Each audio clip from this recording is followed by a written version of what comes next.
Hello everyone, welcome back to my channel exam success mantra. और आज हम DElEd second year unit first से अपना नेक्स्ट क्वेश्चन लेने वाले हैं, जो है प्रत्यक्षीकरण के बारे में। जान लेते हैं क्वेश्चन क्या पूछा गया है। क्वेश्चन पूछा गया है हमें प्रत्यक्षीकरण का अर्थ, परिभाषा और विशेषताएं बताएं। तो सबसे पहले हम प्रत्यक्षीकरण के अर्थ को जान लेते हैं कि प्रत्यक्षीकरण का अर्थ होता क्या है। ठीक है, प्रत्यक्षीकरण के अर्थ की बात करें तो प्रत्यक्षीकरण जो है संवेदना की अगली पीढ़ी है। संवेदना की अगली पीढ़ी ही प्रत्यक्षीकरण है। मतलब जब हम संवेदना के बारे में जान लेते हैं या हम संवेदना को महसूस करते हैं तो उसके बाद क्या होता है, प्रत्यक्षीकरण होता है। संवेदना को महसूस कर, संवेदना मतलब जैसे हमें किसी गर्म पतीले में हमारा हाथ टच हुआ तो हमें संवेदना हुई गर्माहट की। तो हमने संवेदना को पहचान की गर्म है। जब हम उसको पहचान लेते हैं कि किस प्रकार की जो हमें टच हुआ है वो क्या है, गर्म है, हम उसको स्वरूप को जान लेते हैं तो वो क्या हो जाता है, प्रत्यक्षीकरण। यानी कि पहले हम संवेदना होती है हमें, फिर क्या होता है, प्रत्यक्षीकरण होता है। ठीक है, उद्दीपन द्वारा उत्पन्न संवेदना के स्वरूप को जानना ही प्रत्यक्षीकरण है।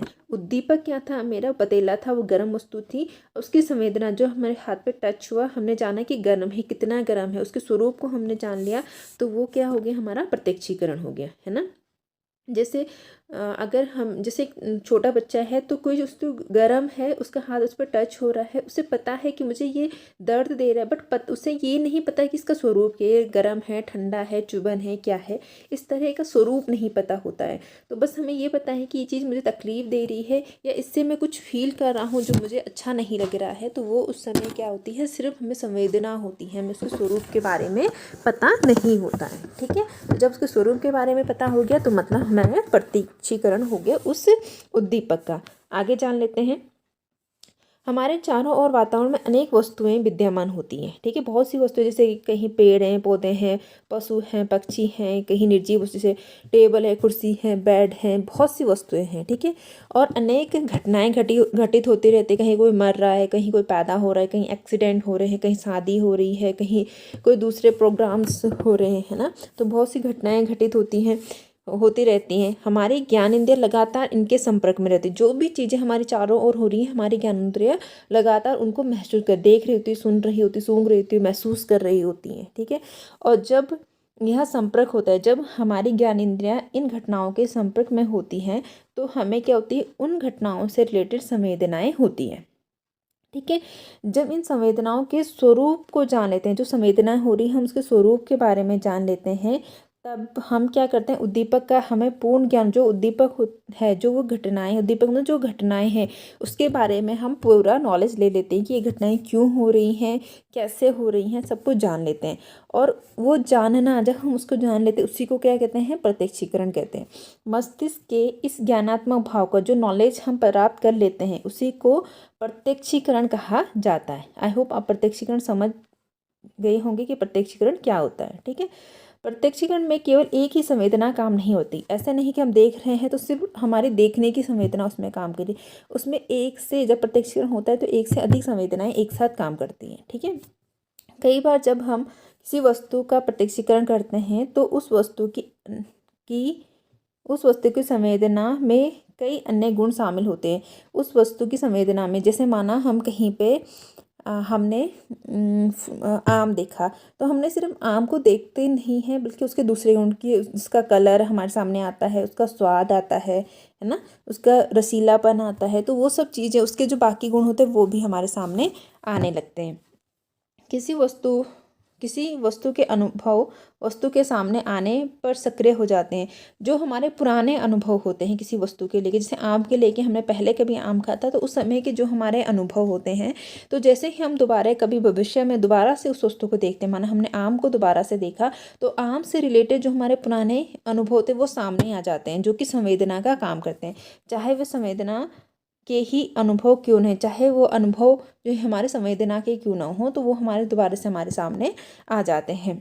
ठीक है, उदाहरण के लिए सेब को सामने देखते ही हमें केवल लाल वस्तु का ही प्रत्यक्षीकरण नहीं होता है।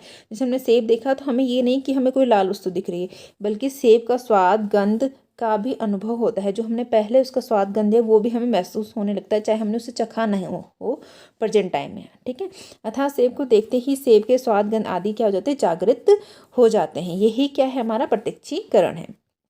प्रत्यक्षीकरण देख लेते हैं। प्रत्यक्षीकरण शब्द जो है अंग्रेजी शब्द परसेप्शन से लिया गया है, और परसेप्शन जो है वो लैटिन शब्द परसीपोर से लिया गया है, जिसका अर्थ होता है परसीपोर का टू टेक होल्ड, किसी चीज़ को लो और पकड़ के रखो, या टू कॉम्प्रेंशन। ठीक है, तो ये क्या होता है, आपका परसेप्शन का अर्थ होता है, या जो परसेप्शन शब्द है एक, उसका क्या अर्थ हो जाएगा, ये मीनिंग हो गया। इसके बाद इसकी परिभाषा देख लेते हैं। तो पहली है बोरिंग के अनुसार। बोरिंग के अनुसार प्रत्यक्षीकरण का अभिप्राय संवेदना को अर्थ प्रदान करना है। जो संवेदना है, जिस चीज़ को हम महसूस कर रहे हैं उसको क्या अर्थ देना है। जैसे कहीं पर टच हुआ और हमें कांटा चुभा है, तो हम उस चुभने को क्या, जब हम अर्थ प्रदान देते, तो वो जो संवेदना हुई है उसको हमने अर्थ प्रदान करा, चुभना, तो वो क्या होगी, हमारा प्रत्यक्षीकरण होगी। ठीक है, अगला है डेम्बर एंड वॉर्म के अनुसार। वॉर्म के अनुसार प्रत्यक्षीकरण एक प्रक्रम या व्यवस्था, प्रत्यक्षीकरण के एक पूरी प्रोसेस है या एक व्यवस्था है। इस व्यवस्था में सर्वप्रथम भौतिक ऊर्जा या सूचना के प्रति संवेदना उत्पन्न, जो भौतिक ऊर्जा होती है, जैसे मतलब सूर्य की किरणें है, गर्म पतीला है, कांटा है, वो क्या भौतिक ऊर्जा है, और या कोई सूचना है जिसके प्रति क्या होती है, उस भौतिक ऊर्जा के प्रति हमें क्या होती है, संवेदना होती है, हम उसके प्रति कुछ महसूस करते हैं। ठीक है, और उस संवेदना को जब हम समझ जाते हैं तब क्या होता है, हमारा प्रत्यक्षीकरण होता है। इसके बाद आता है प्रत्यक्षीकरण की विशेषताएं। ये पॉइंट मैंने आगे लिखा है तो एक साथ आपको बताती हूँ। ठीक है, अब देखते हैं प्रत्यक्षीकरण की विशेषता के बारे में समझ लेते हैं।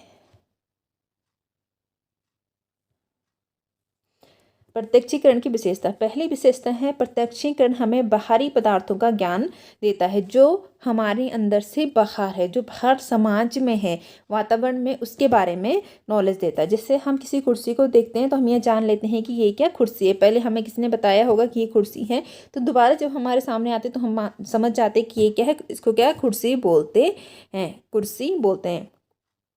इसके बाद आता है यहाँ एक पूर्ण मानसिक प्रक्रिया है। प्रत्यक्षीकरण क्या है, पूर्ण मानसिक प्रक्रिया है, हमारी मानसिक क्रियाएं इसमें शामिल होती हैं।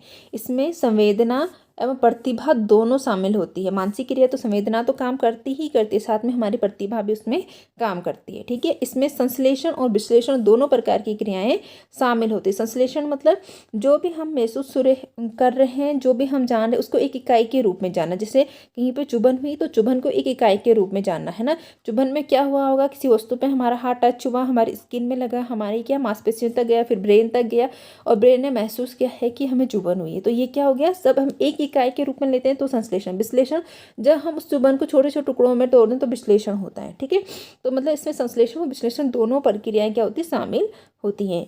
इसके लिए एक पदार्थ होना चाहिए, प्रत्यक्षीकरण के लिए कोई पदार्थ होना चाहिए। जैसे कि माना कुर्सी है, और वो पदार्थ हमारी ज्ञानेंद्रियों को उत्तेजित करना चाहिए। कुर्सी है, उसने हमने कुर्सी को देखा, हमारी आंखों को अट्रैक्टिव लगा, हमने उसके बारे में नॉलेज लिया। कोई गरम पतीला, हमारा हाथ वहाँ पे टच हुआ, उसने हमारी स्किन को क्या करा, उत्तेजित किया, जिसकी वजह से हमने जान लिया कि यहाँ पे क्या है, कोई गर्म वस्तु है। तो कोई पदार्थ होना चाहिए, और वो पदार्थ ऐसा होना चाहिए जो हमारे ज्ञानेंद्रियों को उत्तेजित करे। ऐसा नहीं कि हमें कोई फ़र्क ही नहीं पड़े, वो सामने है नहीं है, इससे कोई फ़र्क नहीं पड़ रहा, ऐसा नहीं होना चाहिए। ठीक है, प्रत्यक्षीकरण संगठित होता है, मतलब एक साथ जुड़ा हुआ होता है। जब किसी वस्तु का प्रत्यक्षीकरण होता है तो उस वस्तु की सभी विशेषताएं, उस वस्तु जितनी भी विशेषताएं एक इकाई के रूप में संगठित होती है।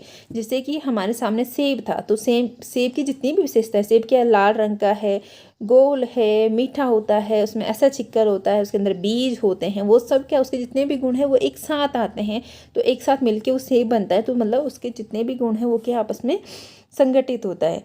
प्रत्यक्षीकरण, परिवर्तन ही प्रत्यक्षीकरण का आधार। जब किसी वस्तु में परिवर्तन, जैसे हम घर के अंदर थे, हमें कुछ अलग चीज़ दिखी थी, हम घर से बाहर गए, हमें एक बहुत सुंदर सी तितली दिखी, तो हमारे जो पहले वाला वातावरण था और अब जो वातावरण, उसमें क्या चेंजेज आ गया, और उस चेंजेस के कारण हमारी संवेदना ने उसे कैच करा, हमारी ज्ञानेंद्रियों ने उसे कैच किया, हमें उसके प्रति संवेदना हुई और हमें उसका प्रत्यक्षीकरण हुआ। तो मतलब परिवर्तन क्या है, इसका आधार है। ठीक है, प्रत्यक्षीकरण में चयनात्मक क्रम क्रियाशील होता है।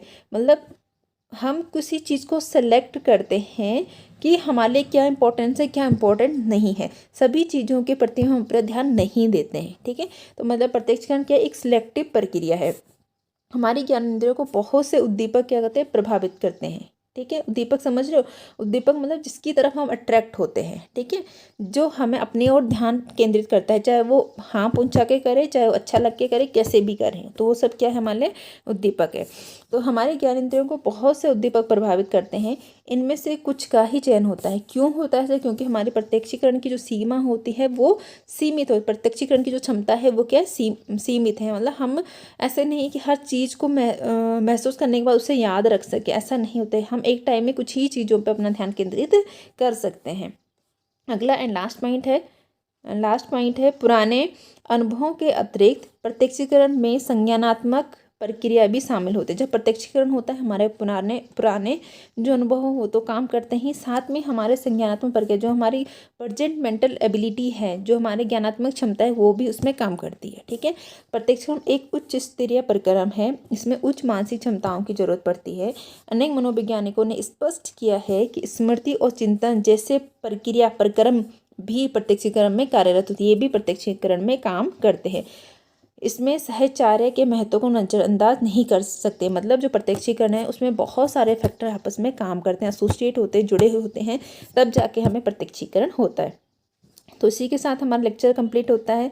फिर मिलते हैं नेक्स्ट लेक्चर में। तब तक के लिए अगर आपको लेक्चर पसंद आ रहे हैं तो चैनल को लाइक करें, शेयर करें, सब्सक्राइब करें, और फिर मिलते हैं अपने किसी नेक्स्ट लेक्चर में।